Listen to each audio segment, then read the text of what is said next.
sur le plan économique, la Bretagne se portait plutôt mieux que les autres régions. Le taux de chômage y est toujours d'ailleurs inférieur. Il est toujours meilleur. Est-ce qu'il s'est passé, est-ce qu'il y a une inversion, est-ce qu'il y a une cassure économique, ou est-ce qu'il y a un type d'industrie qui est beaucoup plus exposé à la crise que d'autres? Vous avez raison de poser cette question comme ça, parce que moi j'avais bien lu le rapport d'un économiste qui s'appelle M. Boileau, qui avait été appelé d'ailleurs par les producteurs de porc en Bretagne, qui sont extrêmement d'ailleurs organisés et font de la prospective, il faut les saluer.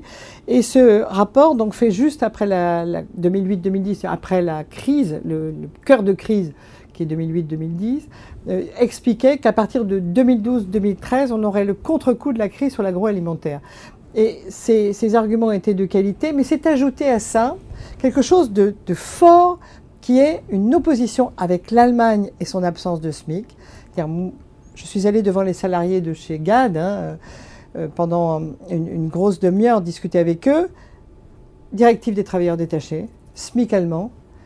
En plus, ce modèle de qualité qui a, je vous dis, 60 000 emplois et donc heureusement encore peu de touchés, qui peut générer 300 offres d'emploi pour les salariés de chez GAD, a cette impression et cette réalité que une concurrence européenne mal conduite, mal menée, c'est pour ça que je vois Martin Schulz, président du Parlement européen tout à l'heure, peut conduire à avoir plus de dégâts qu'on en aurait, entre guillemets, normalement. Mais comment se fait-il que les poulets de Loué dans la Sarthe ou que Fleury-Michon en Vendée s'en sortent mieux ou même bien, alors que d'autres en Bretagne...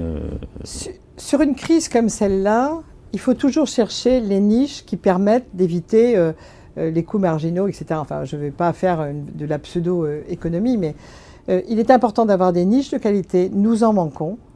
Mais c'était un choix, Tilly-Sapco, d'où que de viser un marché Moyen et Proche-Orient, un marché du poulet export, congelé, marché de masse, depuis 25 ans, puisque ça a commencé il y a à peu près, même 30 ans.